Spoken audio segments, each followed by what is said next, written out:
अन्धस्य ज्ञानाञ्जनशलाकया चक्षुरुन्मिलितं येन तस्मै श्रीगुरवे नमः। वन्देऽहं श्रीगुरोः श्रीयुतपदकमलं श्रीगुरोन् वैष्णवांश श्रीरूपं साग्रजातं सहगण रघुनाथान्वितं तं सजीवम्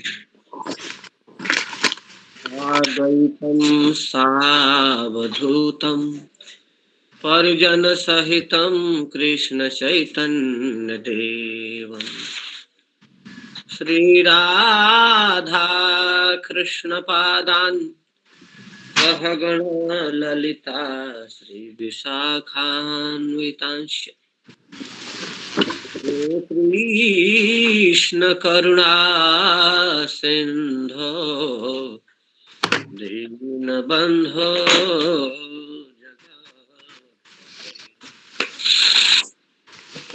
गोपेश गोपिकान्त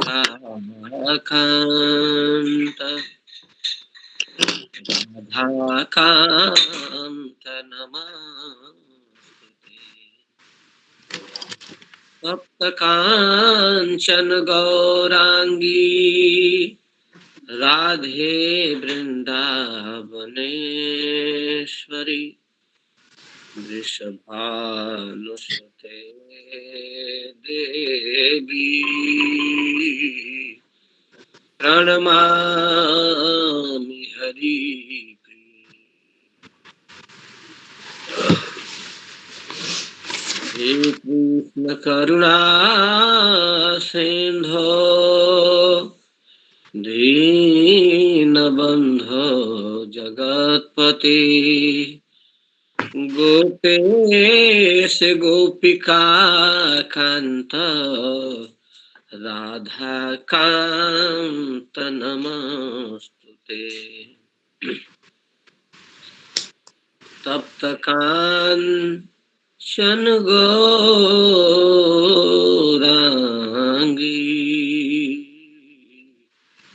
राधे वृंदावनेश्वरी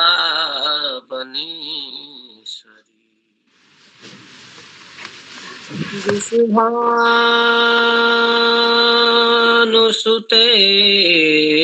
देवी प्रणमामि हरिप्रिये। प्रणमामि हरि प्रणमामि हरि।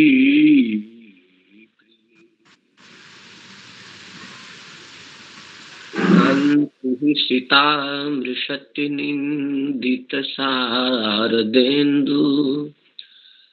जत्रैकतोऽत्र विलसिता मसिताङ्गशोभाम् वृन्दावनेऽपि कृतया मुनगाङ्गसङ्गम् राधा मुकुन्दजुगलम् अदहं नमामि। राधा मुकुंद जुगलम अदहं प्रभो रे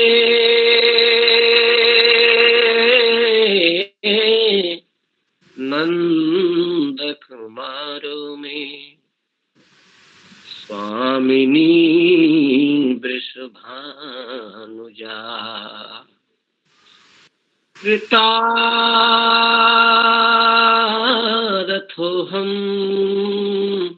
कृतार्थोऽहं कृतार्थोऽहं न संशय कृतार्थोऽहं न संशय। नमो महावदान्याय कृष्ण प्रेम प्रदायते कृष्णाय कृष्ण चैतन्य नाम्ने गौरतुष्टे नमः। भूतैर्महद्भिर्जयिमां पुरो विभुः निरिमायसेति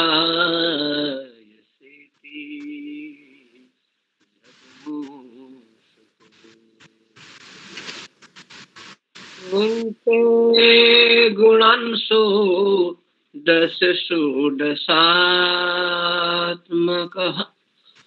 सोऽलङ्कृशिष्ट भगवान्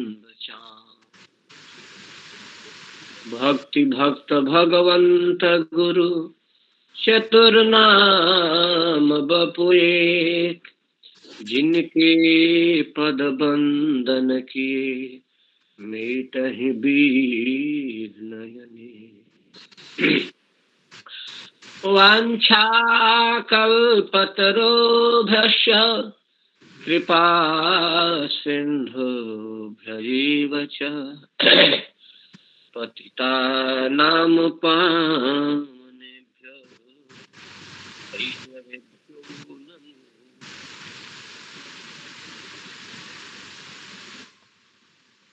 नारायणं नमस्कृत्य नरं चैव देवीं सरस्वतीं व्यासं ततो जयमुदीरये।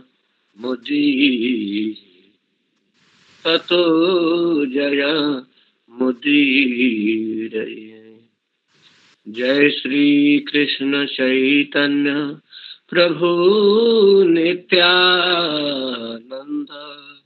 श्री अद्वैत गदाधर श्रीवासादि गौर भक्त। हरे कृष्ण कृष्ण कृष्ण हरे हरे हरे राम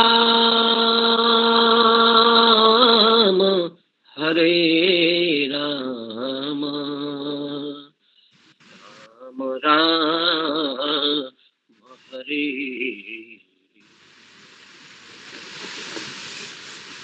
ओम नमो भगवते वासुदेवाय। ओम नमो भगवते वासुदेवाय। ओम नमो भगवते वासुदेवाय। ओम नमो भगवते वासुदेवाय। ओम नमो भगवते वासुदेवाय। ओम नमो भगवते वासुदेवाय। कल चर्चा चल रही थी, उस चर्चा को थोड़ा सा लेते हुए आगे चलते हैं। अद्वैतम अच्युतम अनादिम अनंत रूप माध्यम पुराण पुरुषम नवजौवनम च वेदेषु दुर्लभम दुर्लभमात्म भक्तौ गोविंदमादि पुरुषम तमहम भजामि। इस श्लोक की चर्चा चल रही है। अद्वैतम शब्द हो गया है, अच्युतम की चर्चा चल रही है। आखिर अच्युत क्यों कह रहे हैं ब्रह्मा जी भगवान को? और अच्युत पर श्रीपाद जी गोस्वामी ने श्री अक्रूर जी महाराज के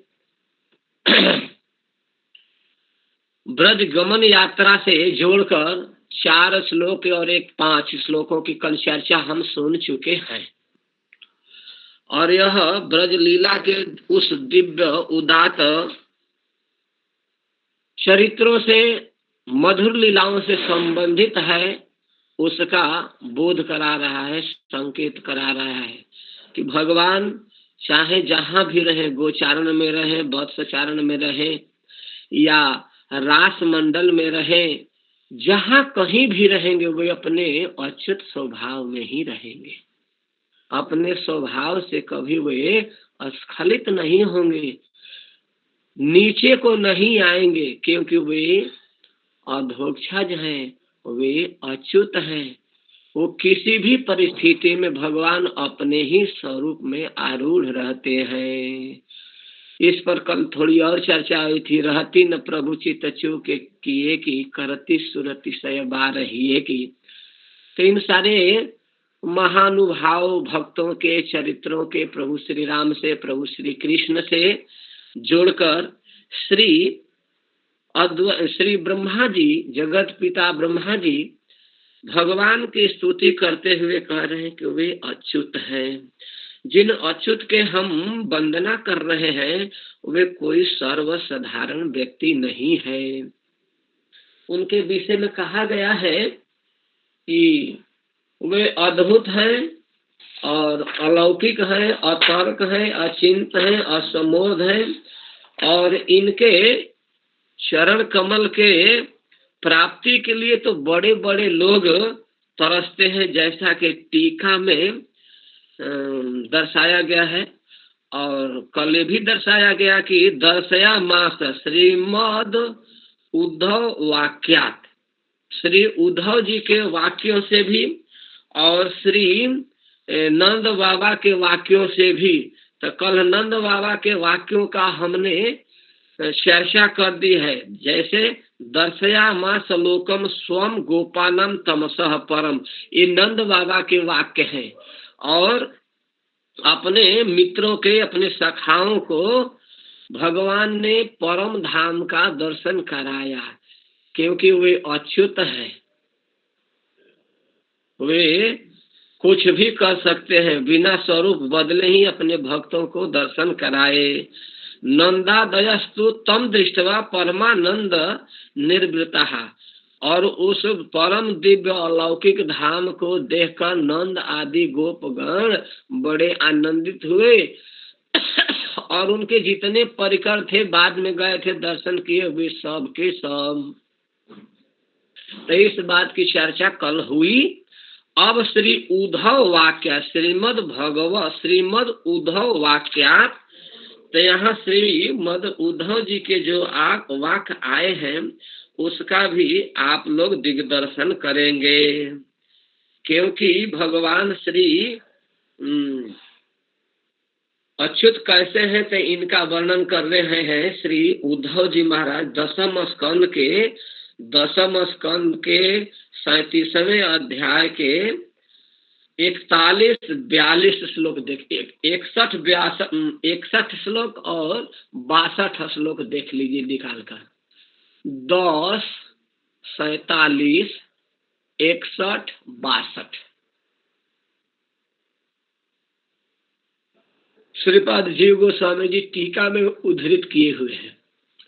यहाँ टीका में संकेत रूप से है, कोई जरूरी नहीं है कि श्लोक संख्या उसमें लिख दिए होंगे, लेकिन हम इसको खोज लिए हैं इसलिए आप सबको बतला दे रहे हैं। वहां पर कहते हैं,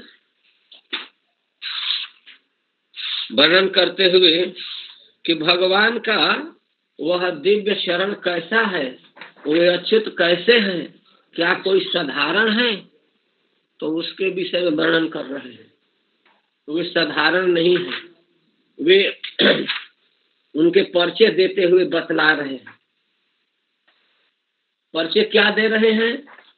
तो परिचय दे रहे हैं कि वे वंदित है, स्वयं भगवती लक्ष्मी जी जिनकी पूजा करती है।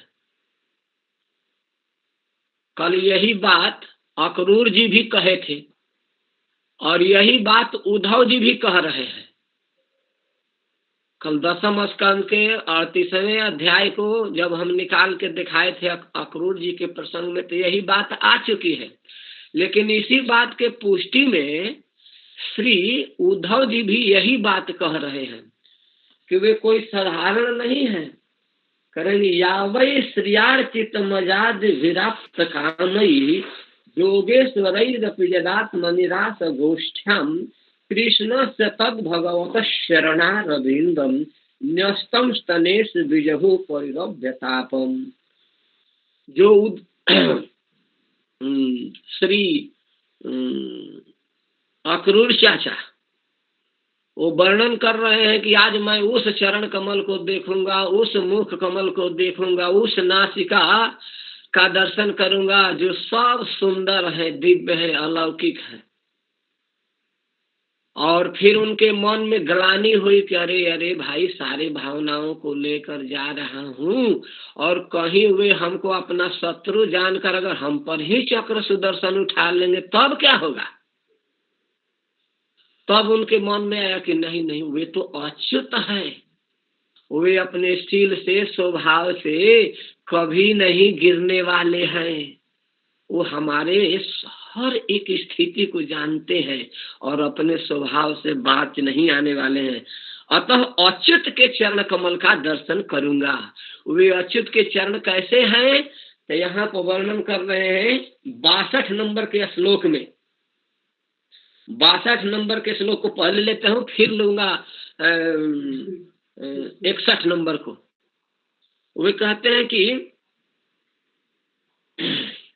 श्री जी अपने वक्षस्थल पर उसको धारण करती है, अर्थात श्री गोपीजन उसको अपने स्थल पर धारण करती है। श्रिया आदि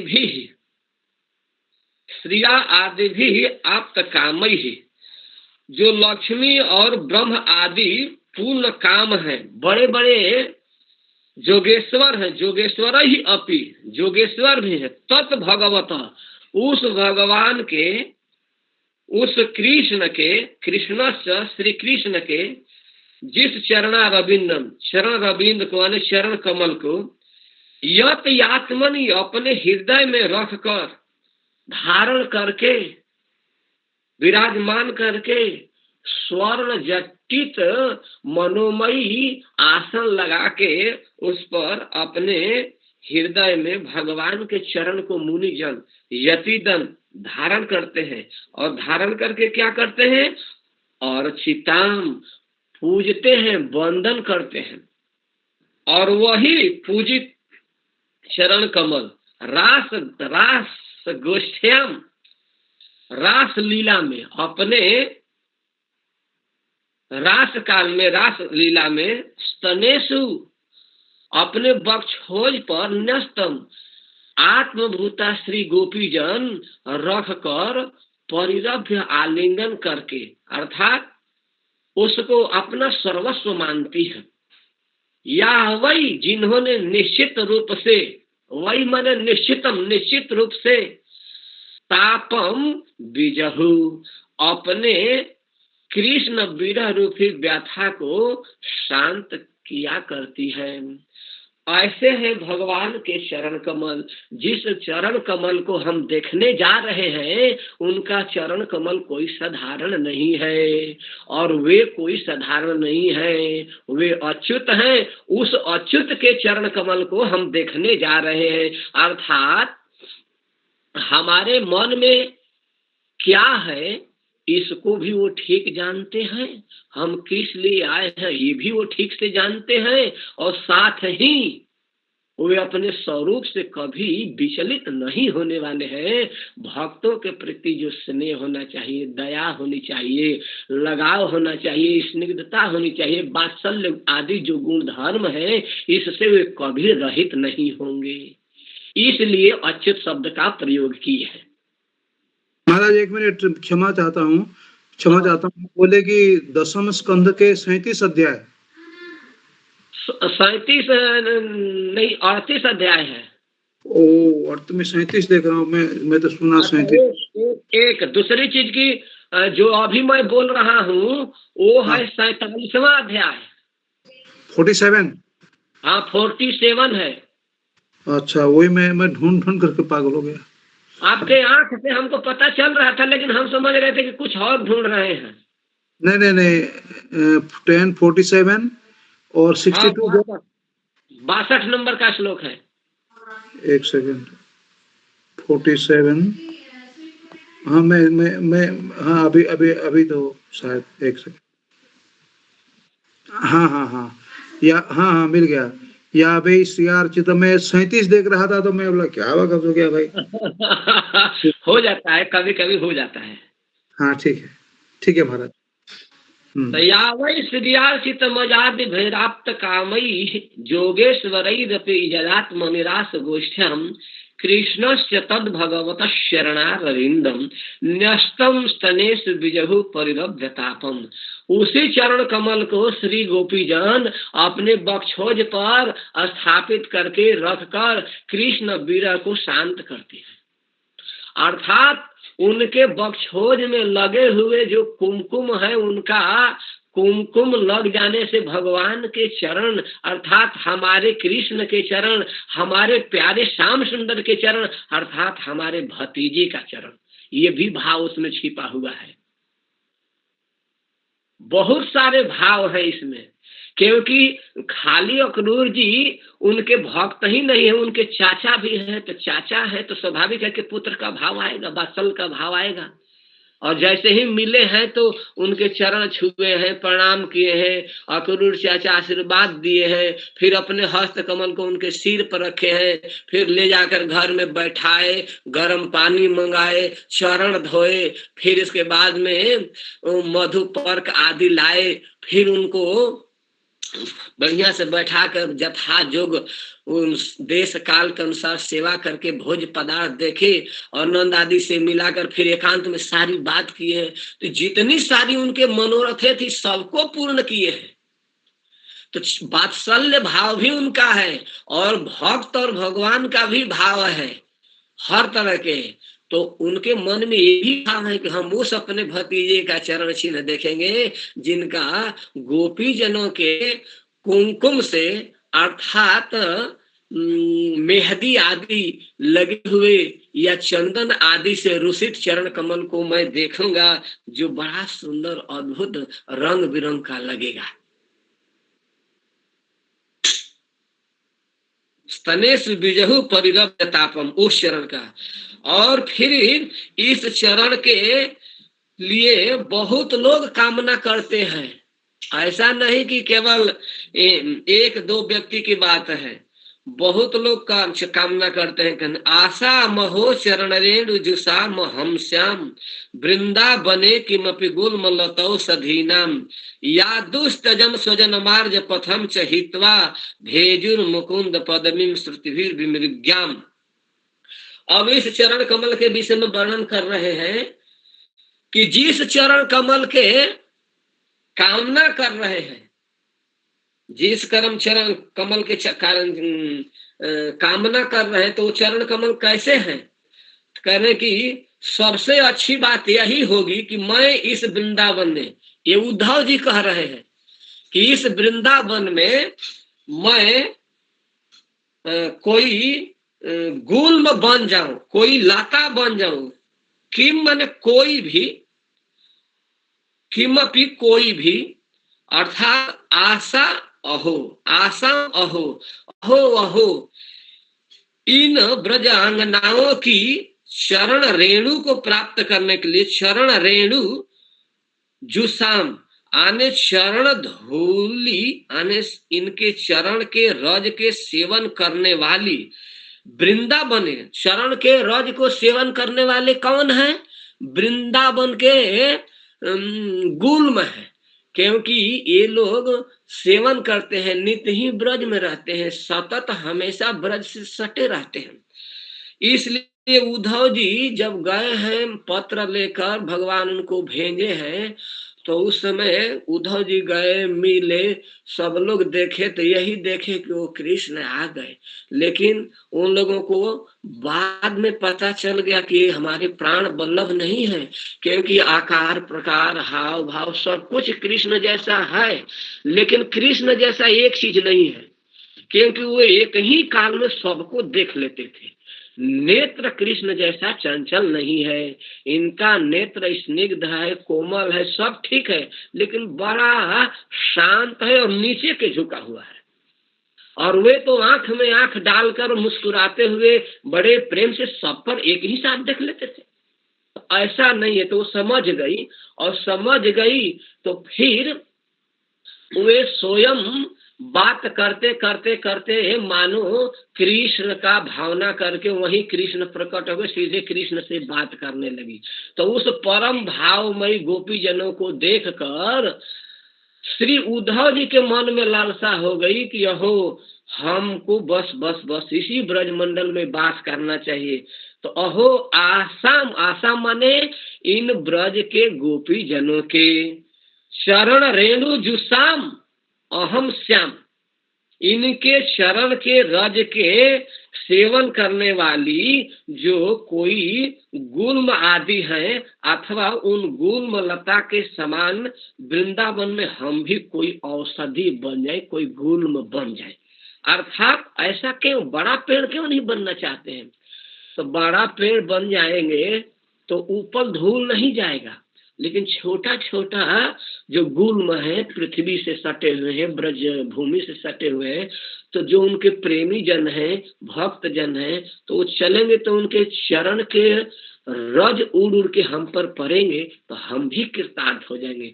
अहो अहो, इस चरण के रज लेने के लिए उद्धव जी के मन में लालसा हो गई कि हम इस ब्रज मंडल के कोई गुल्म बन जाए, कोई औषधि बन जाए, कोई लाता पता बन जाए, ताकि ऐसे प्रेममयी श्री गोपी जनों के अथवा इनके तद्भाव भावित भक्तों के चरण रज की प्राप्ति होती रहे।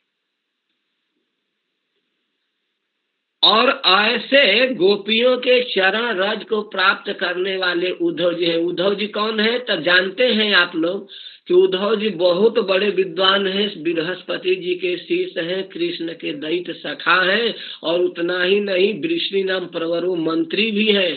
कृष्ण से दैत्य सखा शिष्यो बृहस्पति साक्षात उद्धव बुद्धि सप्तम कहा गया है उनको, कि बुद्धिमानों में सर्वश्रेष्ठ हैं और वृष्णि वंशी हैं, मंत्रियों में सर्वश्रेष्ठ हैं। कृष्ण के लंगोटिया आर है, कभी उनकी लंगोटी वो पहन लेते तो कभी उनकी लंगोटी वो पहन लेते।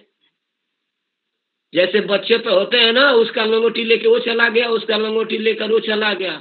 अभी कल परसों सुना रहे थे, मैं सुन रहा था श्री नव जोगेंद्र गोस्वामी महाराज का और श्री लोकनाथ गोस्वामी महाराज के, कह रहे थे कि लंगोटिया आ रहा है। कभी कभी हम लोग जल्दी जल्दी में उनके लंगोटी लेके हम चले गए तो उनके लंगोटी लेके हम चले गए, और बिजली कट जाती थी तो जिसका मिला उसी के पहन के चल दिए।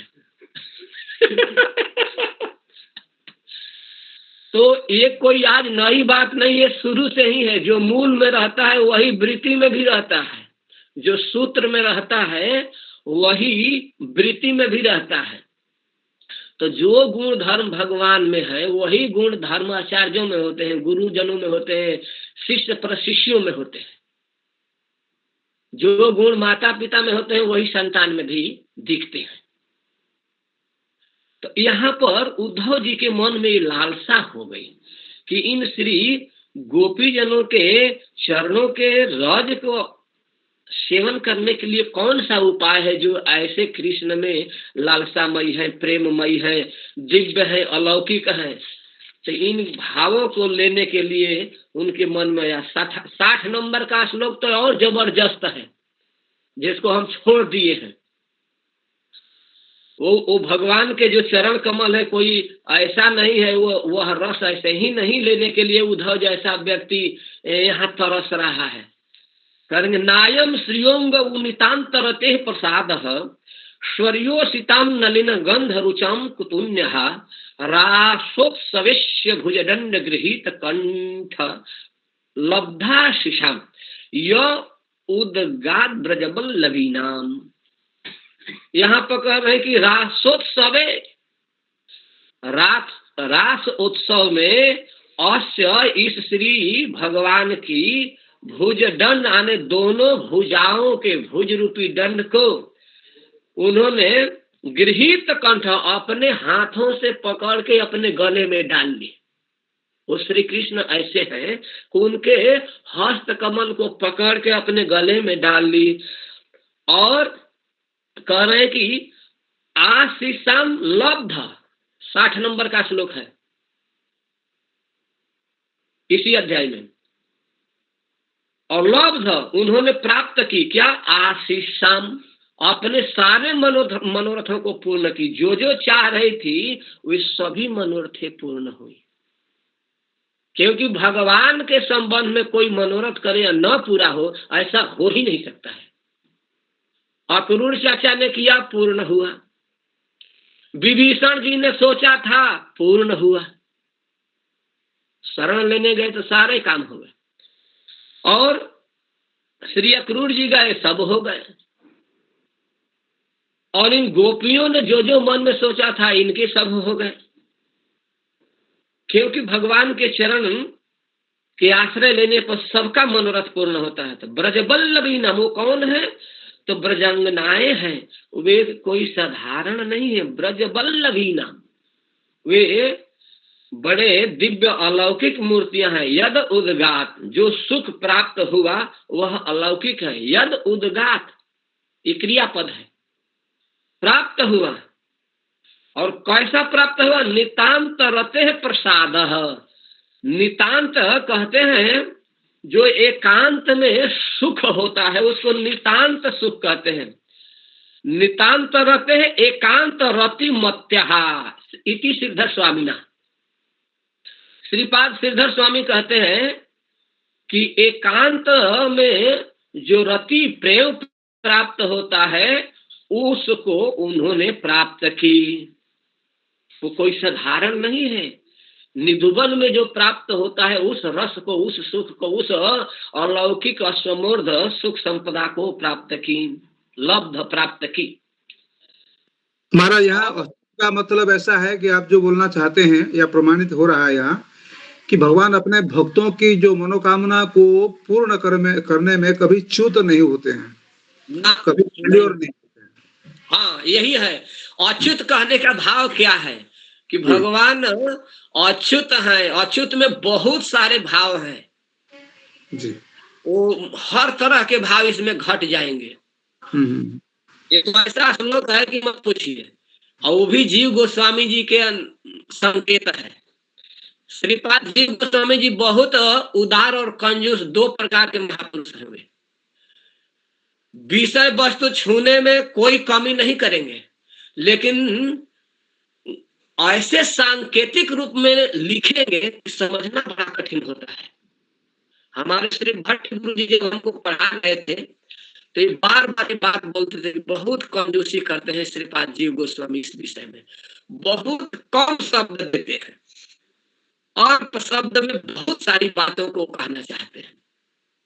तो अच्युत शब्द के व्याख्या में सारी बात कह रहे हैं कि आखिर ब्रह्मा जी अच्युत क्यों कह रहे हैं भगवान को।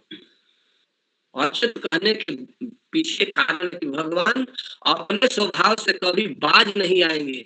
जैसे मिर्ची अपने स्वभाव से बाज नहीं आती, गुड़ अपने स्वभाव से बाज नहीं आते, अग्निदेव नहीं आते, सूर्य देव नहीं, चंद्र देव नहीं, तो भगवान कैसे अपने स्वभाव से बाज आ सकते हैं? अर्थात हो सकता है कि ये लोग अपने स्वभाव से बाज आ जाए, लेकिन भगवान अपने स्वभाव से कभी बाज नहीं आने वाले हैं, चूकने वाले नहीं, सबके मनोरथ पूर्ण करने वाले हैं। ऐसे अच्युत का मैं बंधन कर रहा हूँ, ऐसे ब्रह्मा जी कहने कहने हमारे भी मन में जो अभिलाषाएं हैं वो सब पूर्ण होंगी, ऐसे ब्रह्मा जी संकेत दे रहे हैं।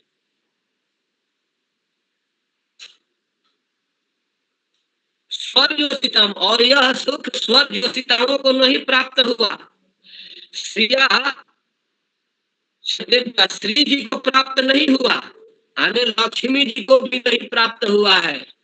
क्योंकि नारायण के बक्षोज पर जो विलास करती है विष्णु प्रिया जो है, लक्ष्मी जी है, जो नित्य भगवान के संगनी है, उनको भी यह सुख प्राप्त नहीं है।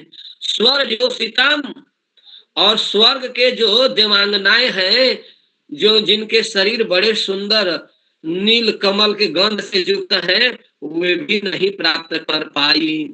अंग उ अंग संगनी कहा गया है कि अंग संगनी श्रिया लक्ष्मी जी भी नहीं प्राप्त कर पाई। न अयम, वह नहीं मिला, कुतः अन्यः, फिर अन्यों की क्या बात चले। ऐसे है श्री कृष्ण के दिव्य अलौकिक अच्युत स्वरूप।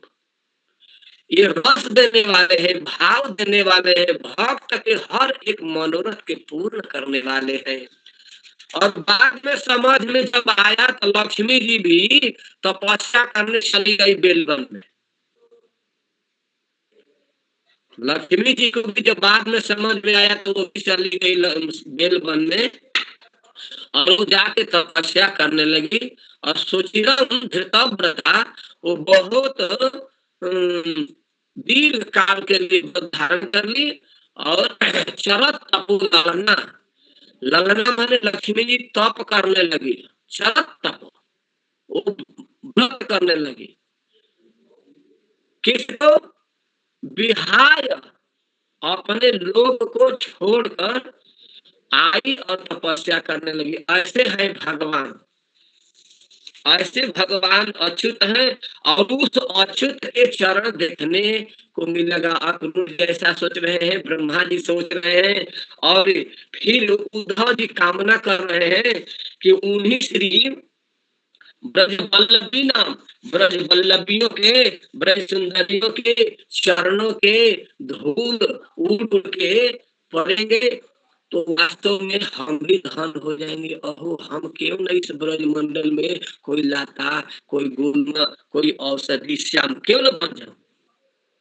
यह भाव है।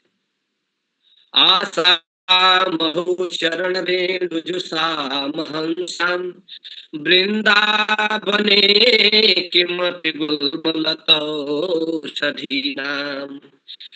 वो कैसे हैं?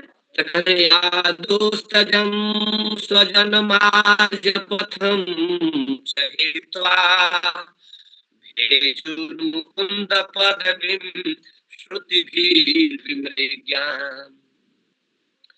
भगवान के चरण कमल कैसे हैं? जिस चरण कमल को संकेत कर रहे हैं तो कह रहे हैं कि श्रुति भी विमृज्ञाम्, श्रुतियों के द्वारा, वेदों के द्वारा, श्रुतियों के द्वारा विमृग हैं, आने अन्वेषणीय खोजे जा रहे हैं, ढूंढे जा रहे हैं। श्रुति भी विमृग मां, विमृज्ञाम्, जो खोजे जा रहे हैं, हमें अनवरत खोज ही रही है। ऐसा नहीं खोजने का काम बंद हो गया है, आज तक ढूंढ ही रही है, फिर भी अभी प्राप्त नहीं हुआ है। ढूंढने योग्य भगवान के चरण कमल, श्रुति भी विमृज्ञम, और श्रुतियों के द्वारा ढूंढे जाने लगे। ऐसे श्रुति भी विमृज्ञम, ऐसे जो चरण कमल है उनको हम ढूंढना प्राप्त करना चाहते हैं। ऐसा श्रुतियां चाहते हैं कि हमको मिल जाए। आपका वॉइस थोड़ा कट रहा है, थोड़ा सा एडजस्ट कीजिए। तो कैसे? थोड़ा इधर उधर करके मोबाइल को। अच्छा,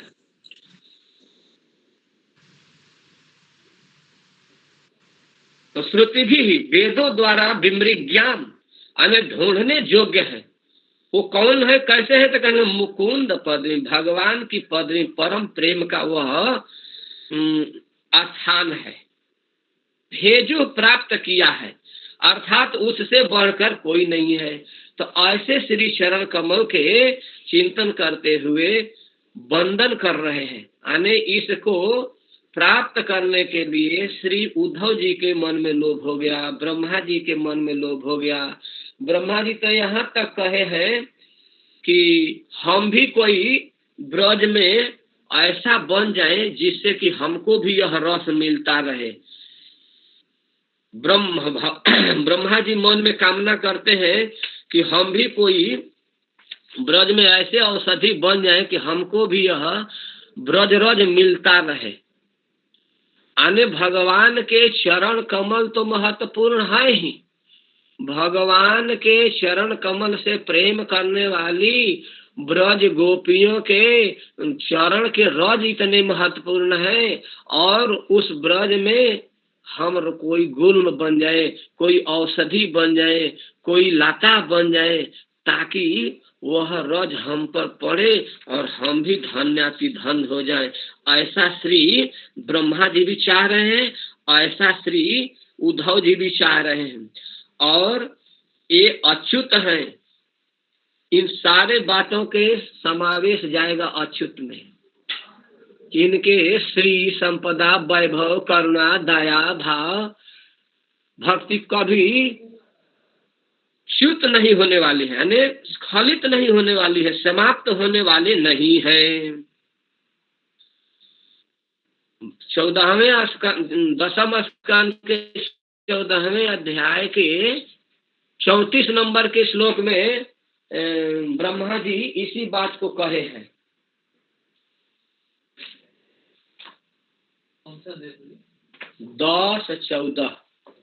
10-14 में देखिए, 10-14-34 मिला। अद्वैत पदरज श्रुति मृग मेव, आज भी श्रुतियों के द्वारा वो अचरण कमल खोजा जा रहा है। यहाँ जीव गोस्वामी टीका में लिखे हैं, इसलिए हम बोल रहे हैं। ऐसा मत सोचना कि हम अपने तरफ से कुछ कर रहे हैं।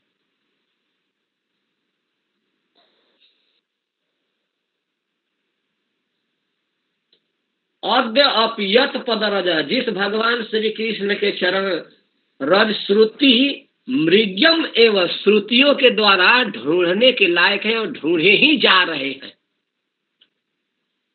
अतः उसी ब्रज मंडल में हम भी कहीं कोई गुल्म लता औषधि बन, मिला कि नहीं मिला? ये ब्रह्मा जी का उक्ति है क्या? हाँ, ब्रह्मा जी की उक्ति है। 10-4-34 मिल गया महाराज। तद भूरि भाग्यमिह जन्म किमप्तव्यम यद गोकुलेपि कतमांग रजोभिषेकम।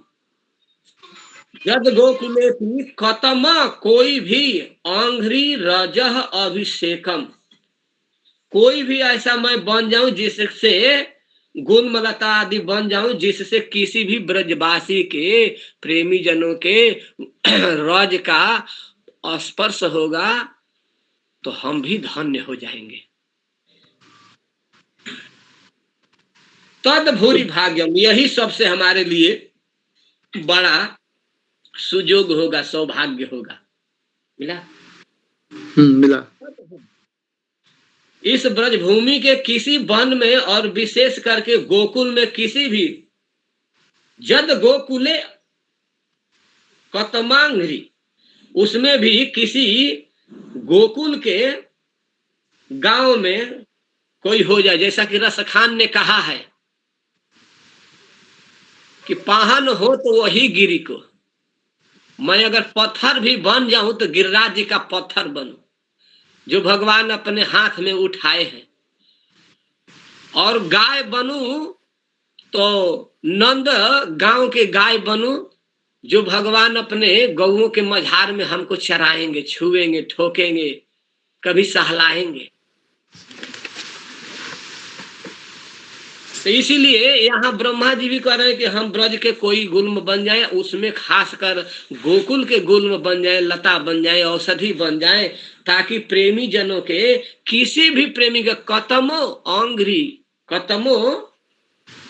कतमांगी रजोभिषेकम, किसी ब्रजवासी के चरण के रज से हमारा भी किसी न किसी दिन अभिषेक हो जाएगा, हम भी धन्य हो जाएंगे। यद जीवितम निखिलम भगवान मुकुंद, क्योंकि यह जन्म हो जाने पर आपके किसी न किसी प्रेमी के चरणों की धूली अपने ऊपर पड़ ही जाएगी, और यही हमारे जीवन के लिए सब कुछ है। अर्थात आपके प्रेमी जनों के चरण धूली पड़ जाना ही जीवन के सब कुछ है।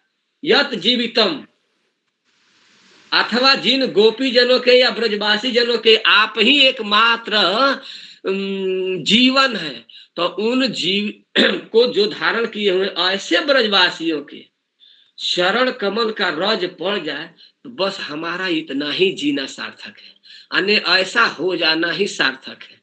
ये ब्रह्मा जी का विचार है। और अंत में कह रहे हैं कि निखिलम भगवान मुकुंद, ये सब कुछ तो भगवान मुकुंद ही है। इन ब्रजवासियों के, इन प्रेमी जनों के सब कुछ भगवान ही है, जीवन वही है। यद जीवितम तु निखिलम भगवान मुकुंद, अथवा इन प्रेमी ब्रजवासियों के सब कुछ तो श्री कृष्ण है अथवा कृष्ण के ये लोग हैं। तो ऐसे ब्रजवासियों के चरण के रज हम पर पड़ जाएं, इसलिए हम भी ब्रजभूमि में अथवा ब्रजभूमि में भी गोकुल के गांव में कोई या सिवान में कोई हम गुल्म बन जाए, औषधि बन जाए, ताकि हमारा भी जीवन उनके रज के स्पर्श होने से धन्य हो जाएगा। क्योंकि वो अच्युत है ना, तो उनके अच्युत के संपर्क से और अच्युत के संपर्की भक्तों के संपर्क से और उनके चरणों के संपर्क से अब हम भी धन्य हो जाएंगे। इस तरह का भाव व्यक्त कर रहे हैं।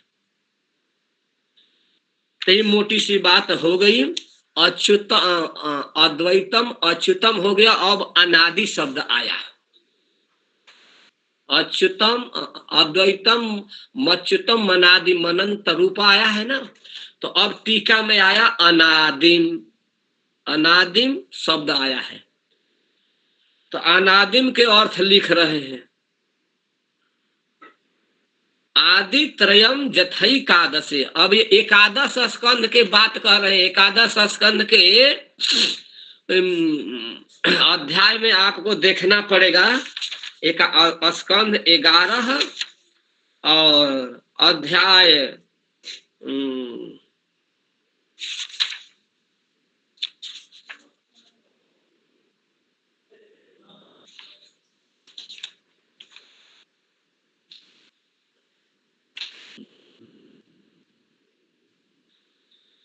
24 श्लोक शायद 27 होगा। देखिए तो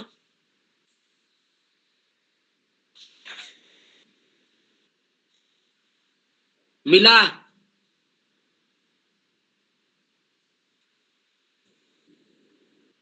दस नहीं 11 24 27।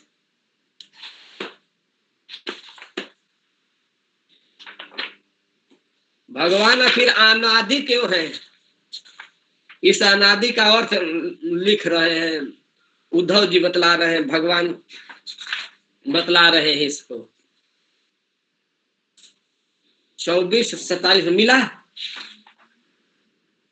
नहीं मिला?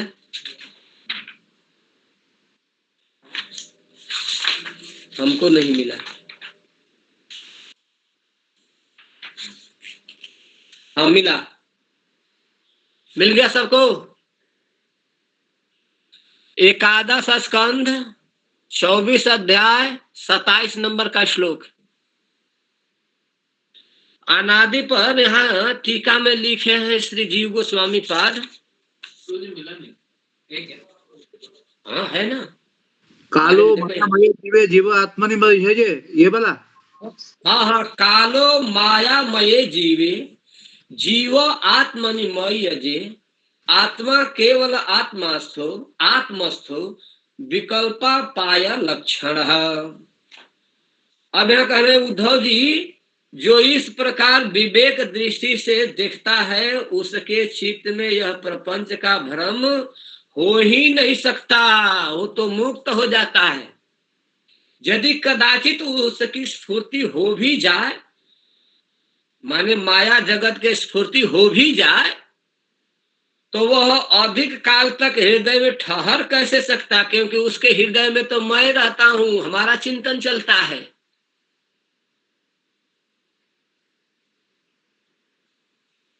जैसे सूर्य के उगने पर आकाश में अंधकार नहीं ठहरता है, उसी तरह मेरे चिंतन करने से, मेरे तत्व को समझने से वह माया के बस में नहीं रह जाता है।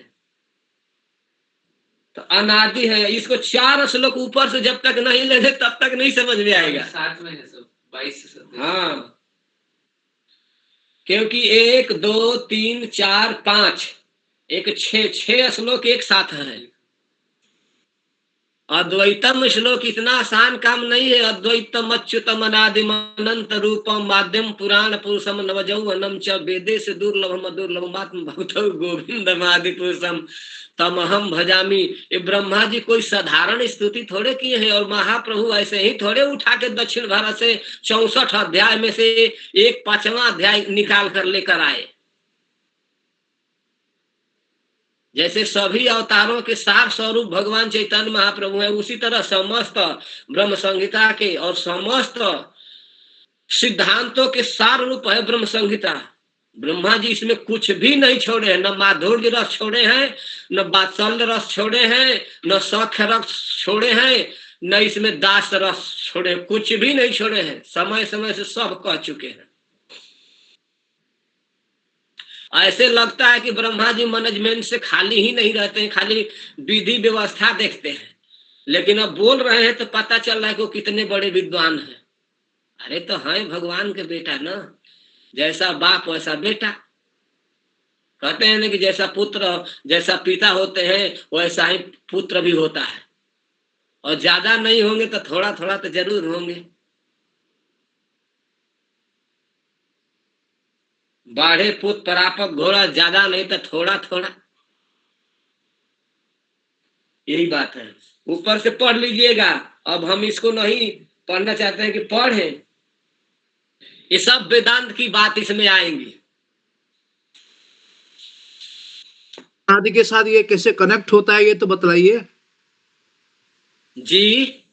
ये जो अनादि के साथ ये कैसे कनेक्ट होता है? जैसे रूपम वायु चस्पर्शे लियते सोपि चांबरे अंबरम शब्ददंड मात्र इंद्रियाणि स्वयोनिषु, ये क्या बोलना चाहते हैं?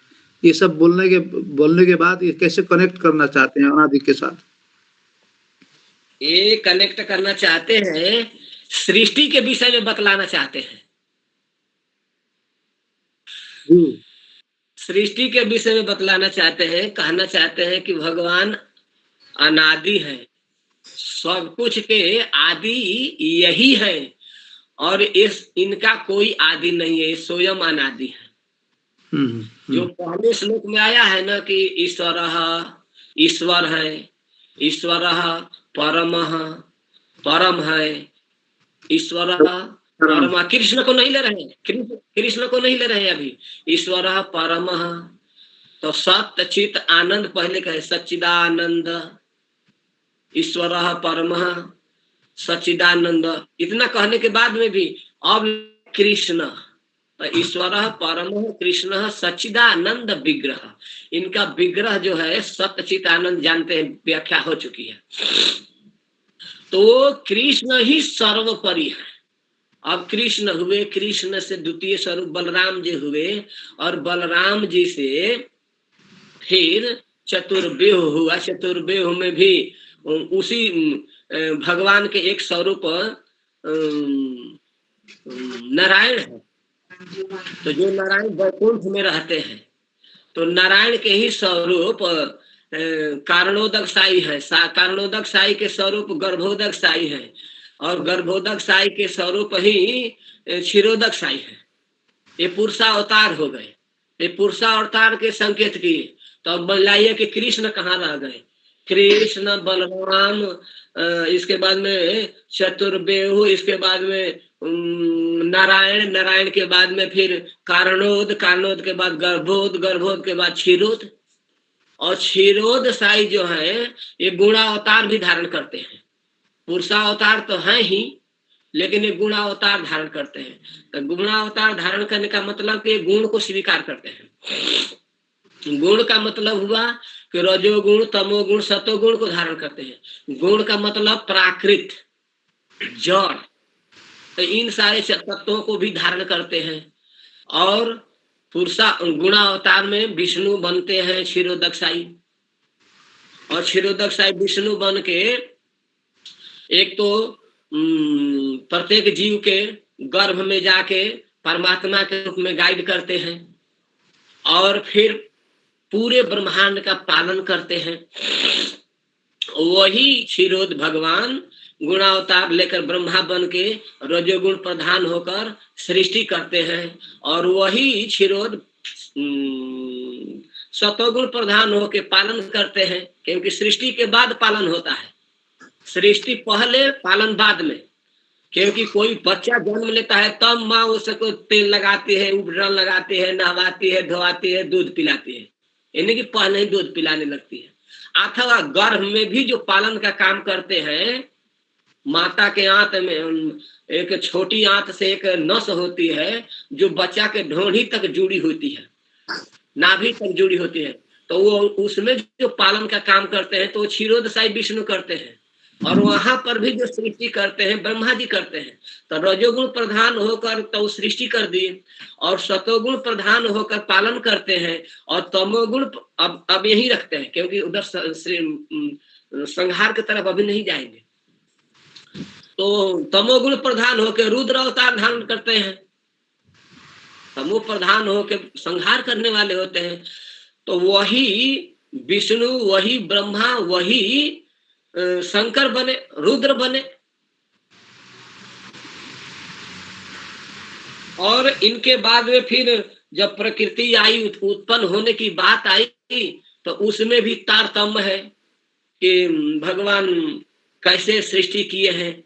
तो गर्भोदशाई, क्षीरोदशाई, कारणोदशाई भगवान ने दृष्टिपात किया, और फिर गर्भवती हुई प्रकृति, फिर इसके बाद में उससे महत्त्व की प्रादुर्भाव हुआ, फिर शब्द से आकाश, आकाश से फिर शब्द से आकाश, आकाश से वायु, वायु से अग्नि, ऐसे तारतम्य है उसका। और अंत में घुमाते घुमाते फिर नीचे आएंगे, आकाशात वायु, वायु अग्नि, अग्नि जल, जलात पृथ्वी, ऐसे क्रम है। अंत में एक सब मूलभूत इनके कौन हुए? कृष्ण हुए। इसलिए अनादि इनको कहे हैं। अनादि का मतलब कि मूलभूत कृष्ण है और सबके आदि कृष्ण है। सबका प्रादुर्भाव, वो चाहे गुणावतार हो, मनवंतरा अवतार हो, लीला अवतार हो, पुरुषावतार हो, सब कृष्ण से ही निकले हुए हैं। उनका कोई आदि नहीं है। नहीं, उनका कोई आदि नहीं, वो स्वयं में वह है, इसलिए अनादि। कुछ पकड़ में तो आ ही गया होगा। जी जी जी। और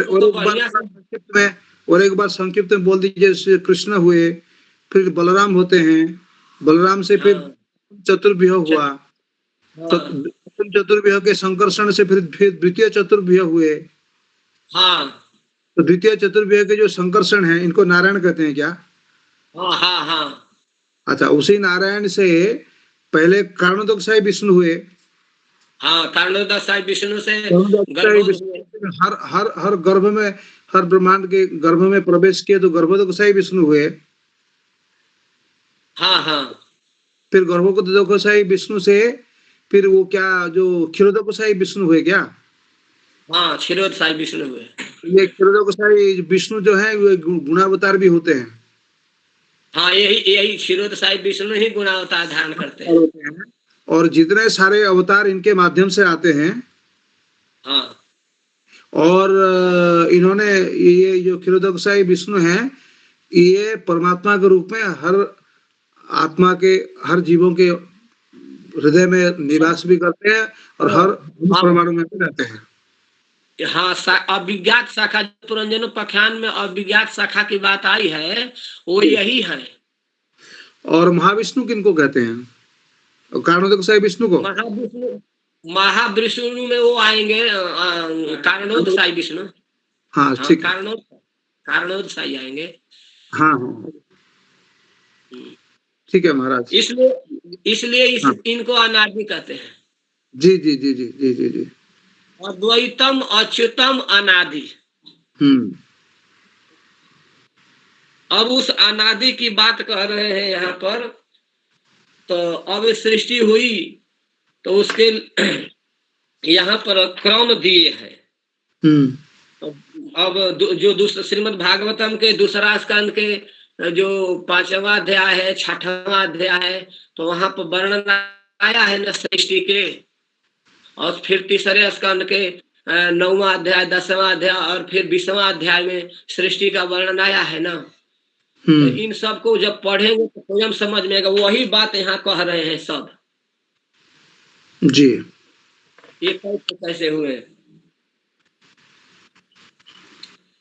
और अंत में भगवान शेष रहते हैं, क्योंकि यहाँ वर्णन करते हैं कि रूप वायु में, वायु स्पर्श में, स्पर्श आकाश में। चलिए पूरा पढ़ देते हैं। प्राणियों के शरीर अन्न में, अन्न बीज में, बीज भूमि में, भूमि गंध में, गंध तन्मात्रा में लीन हो जाती है। गंध जल में, जल अपने गुण रस में, रस से तेज, रस तेज में, और तेज रूप में लीन हो जाता है। रूप वायु में, वायु स्पर्श में, स्पर्श आकाश में, आकाश शब्द तन्मात्रा में लीन हो जाए। कारण देवताओं में और अंततः राजस अहंकार में समा जाती है। और हे सौम, हे उद्धव जी, राजस अहंकार अपने नियंता सात्विक अहंकार रूप मन में शब्द तन्मात्रा पंचभूत के कारण तामस अहंकार में और सारे जगत को मोहित करने में समर्थ त्रिविध अहंकार महत्त्व में लीन हो जाता है। क्योंकि महत्त्व ही तो मूल है, और महत्त्व का मोटी सी बात समझ लेना चाहिए, बुद्धि तत्व। सृष्टि के मूलभूत तत्व को महत्त्व कहते हैं। सांख्य कौमुदी तत्व में महत्त्व का अर्थ लिखा हुआ है बुद्धि तत्व। और श्रीमद् भगवद गीता के 7वें अध्याय के भूमिरापो नलो वायु खम्मनो बुद्धिरेव च अहंकार में भिन्ना प्रकृति रस धा, उस तात्पर्य में जब पढ़ेंगे तो आपको मिलेगा कि महत्त्व माने बुद्धि तत्व। प्रभुपाद जी लिखे हैं। तो ये जो आप बोल रहे हैं, ये अनंत शब्द को व्याख्या करने के लिए बोल रहे हैं क्या, कि सबका सब कुछ में अंत होता है लेकिन भगवान का अंत कहीं नहीं होता है? अनादि है ना, यहाँ अनादि शब्द आया है। अच्छा, अनादि की बात चल रही है। अच्छा, अनादि की बात आ रही है। अद्वैतम के नहीं चल रहा है, अनंत के भी नहीं चल रहा है, अनादि की चल रही है। अच्छा, उनका कोई आदि नहीं है, कृष्ण का। हाँ, तो ये क्यों बोल रहे हैं? ये जो जितने सारे अभी बोले, ये मुझे थोड़ा समझ में नहीं आता है। कौन नहीं समझ में आता है, बोलिए। नहीं, ये बोल रहे हैं ना कि इधर एक सेकंड महाराज, यहाँ टीका में यहाँ जो बोल रहे हैं कि प्रलय काल में मर्त्य शरीर अन्न में, अन्न बीज में, बीज भूमि में, भूमि गंध में, फिर ये होता है। और लास्ट में बोलते हैं कि प्रलय के हेतु स्वरूप मेरा कभी भी अभाव नहीं होता। उसका मतलब क्या है? तो अभाव नहीं होता है कि मतलब कि वही शेष रहते हैं ना। प्रलय के बाद भी वही रहते हैं। हाँ, ठीक है, समझ अभी समझ में आया। ठीक है, समझ गए ना। हाँ, तो अनादि के विषय में बतलाया जा रहा है, अनंत के विषय में नहीं बतलाया जा रहा है। ठीक है, जो अनादि अभी समझ में आया। एक पकड़ में आ गया ना। चलिए। हाँ। तो और इसके बाद में अहंकार महत्त्व में लीन हो जाता है। ज्ञान शक्ति और क्रिया शक्ति प्रधान महत्त्व अपने कारण गुण में लीन हो जाता है। गुण प्रकृति में और प्रकृति अपने प्रेरक अविनाशी काल में लीन हो जाती है। और काल मायामय जीव में, और जीव मुझ अजन्मा आत्मा में लीन हो जाता है। ये महाप्रलय की बात कह रहे हैं। आत्मा किसी में लीन नहीं होता, वह उपाधि रहित अपने स्वरूप में ही स्थित रहता है। वह जगत की सृष्टि और लय का अधिष्ठान एवं अवधि है, वही है अनादि। जी।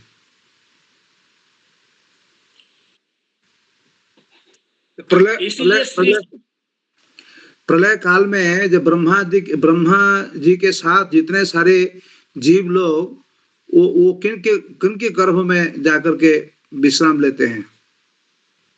देखिए, जब प्रलय के भी अलग अलग स्थिति है। जब महाप्रलय होता है तो सब भगवान में कारणोदय साई विष्णु में चले जाते हैं। अच्छा। हाँ, और फिर सब सो जाते हैं आराम से। ब्रह्मा कोई नहीं रहते हैं, कोई नहीं, कोई ब्रह्मा ब्रह्मा नहीं। और जब कल्प में खंड प्रलय होता है, कल्पांत प्रलय होता है, तो ब्रह्मा जी में जीव जाके सो जाता है। ब्रह्मा जी के भीतर? हाँ, ब्रह्मा जी के भीतर जाते, क्योंकि इनको भी अधिकार दिया गया है, तो ब्रह्मा जी के भीतर जाके सो जाता है। अच्छा। ब्रह्मा, हाँ, ब्रह्मा जी के ही अंदर रहता है, समेट लेते हैं। तब ये महाप्रलय के समय ये जो क्षीरोदकोसाई विष्णु और जो गर्भोदकोसाई विष्णु, इनका क्या भूमिका रहता है? एक कारणोदशाई विष्णु, गर्भोदशाई विष्णु जो है, इनका लोक नियत है और ये शाश्वत स्वरूप है। हाँ, इनका भूमिका क्या हो रहा है तब? सब तो जाकर के इनका भूमिका है, कारणोदशाई का भूमिका है कि जब वो सृष्टि करना, तो वे केवल जग कर दृष्टिपात करेंगे और अनंत अनंत ब्रह्मांडों को सृष्टि करते हैं। नहीं, जब सब जा करके कारणोदकोसाई विष्णु के गर्भ में सब प्रविष्ट हो गए, तो हाँ। उसी में क्षीरोदकोसाई विष्णु क्या करते हैं और गर्भोदकोसाई विष्णु क्या करते हैं? वो भी क्या कारणोदकोसाई विष्णु के भीतर चले जाते हैं क्या? नहीं, विष्णु का स्वरूप नित्य है। अच्छा, तो तब वो क्या करते हैं? विष्णु का स्वरूप नित्य है, ये अपना उस समय चुपचाप शांत रहते हैं, तो अपने मस्ती में रहते हैं, सो जाते हैं। ठीक है। हाँ, आराम करते हैं, सब थके रहते हैं, इधर सृष्टि सृष्टि करके पालन सालन करके, ये लड़का संभालो, वो लड़का संभालो, तो आराम करते हैं। ठीक है, ठीक है। और गर्भोदकशाही विष्णु को तो जानते ही है कि वो केवल ब्रह्मा को जन्म देते हैं और प्रत्येक गर्भ ब्रह्मांड में घुसते हैं, इसलिए उनको गर्भोद कहते हैं जी। उनका यही काम है। और क्षीरोद का जान ही गए, बस यही काम है इनका। हर ब्रह्मांड में जाते हैं और हर ब्रह्मांड में ब्रह्मा को सृष्टि करते हैं। तो क्या सब, हाँ, कोई ब्रह्मा का, जैसे हमारे जो ब्रह्मा जी हैं, हमारे जो गुरुदेव हैं, इनका 4 मुख है, ऐसे दूसरे ब्रह्मांड में हाँ, और जितना सारे ब्रह्मा को सृष्टि करते हैं, किसका 8 है, 16 है, ऐसा भी है क्या? 1000 है? हाँ, ऐसा भी है। हाँ हाँ, ऐसा है जो चैतन्यचरितामृत में वर्णन है। ये अनंत कोटि ब्रह्मांड है और अनंत कोटि ब्रह्मा भी है। हाँ हाँ हाँ, ठीक है। तो उनका माथा, अब तो समय हो गया होगा ना? हाँ जी, समय हो गया। ठीक है। और दूसरा कोई भक्तों का कोई प्रश्न है तो पूछ सकते हो भाई। अपने आप खाली समय पूरा मैं ही ले रहा हूँ, ठीक नहीं है? असल में आप ही पूछ सकते हैं, इसमें सबकी बुद्धि चलेगी भी नहीं। हमारे यहाँ बहुत सारे विद्वान हैं। हमारे यहाँ सृष्टि तत्व के बारे में हमारे एक पंडित जी भी हैं। पद्मपाणि प्रभु हैं क्या अभी? नहीं है पद्मपाणि प्रभु? अच्छा, नहीं प्रभु से नाम दीजिए। एक पद्मपाणि प्रभु होते हैं, वो अभी उनका क्लिनिक चल रहा है तो नहीं आ पा रहे हैं। सृष्टि तत्व में वो थोड़ा बहुत इंटरेस्ट रखते हैं। नहीं अभी। चलिए, अच्छा है, भगवान के कृपा से आप के जिज्ञासा से कुछ पढ़ने को मिल जा रहा है, नहीं तो आलस प्रमाद में ऐसे ही टाइम बीत जाता। हरे कृष्ण। समाज में तो हमको कुछ आता नहीं है, मैं प्रयास कर रहा हूँ। नहीं महाराज, बहुत हम लोगों की सौभाग्य है कि आप लोग हम लोगों को इतना कष्ट करके सुनाते हैं। और आप लोग बड़े महान है कि हमारा सिर दुख रहा था, लेकिन बोलने में सब सिर का दर्द खत्म हो गया। आज दिन भर अस्वस्थ रहा शरीर, लेकिन बोलते समय एकदम फिट हो गया। आपको भगवान फिट रखें। सब भक्त लोगों को अनुरोध है कि प्रभु के फिटनेस के लिए एक बार चलिए हरे कृष्ण महामंत्र कीर्तन करें। हरे कृष्ण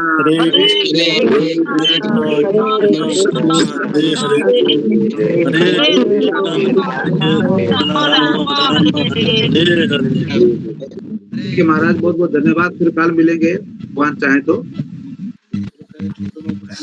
हाँ जरूर भगवान चाहेंगे तो मिलेंगे। महाप्रलय तक हुआ सर्वा अवशिष्टत्वेन ब्रह्मोपदेश्य तपितस्य दृष्टा स्वयं भगवान अस्मिन् महा ऐसा सांख्य विधि एक संशय ग्रंथि भेदे भेदनः प्रतिलोमानुलोमाभ्याम परावत। इसी पर अभी चलेगा, कल देखते हैं क्या क्या होता है, फिर जैसा होगा विचार करेंगे। ठीक है, राधे राधे, हरे कृष्ण। ठीक ठीक है, हरे कृष्ण। राधे राधे।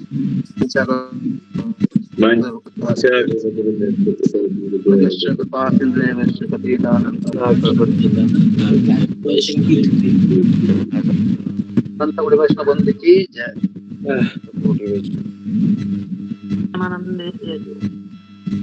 ठीक है, चल रहा है। हरि बोल। काली काली देखा बस काली। आज्ञा आज्ञा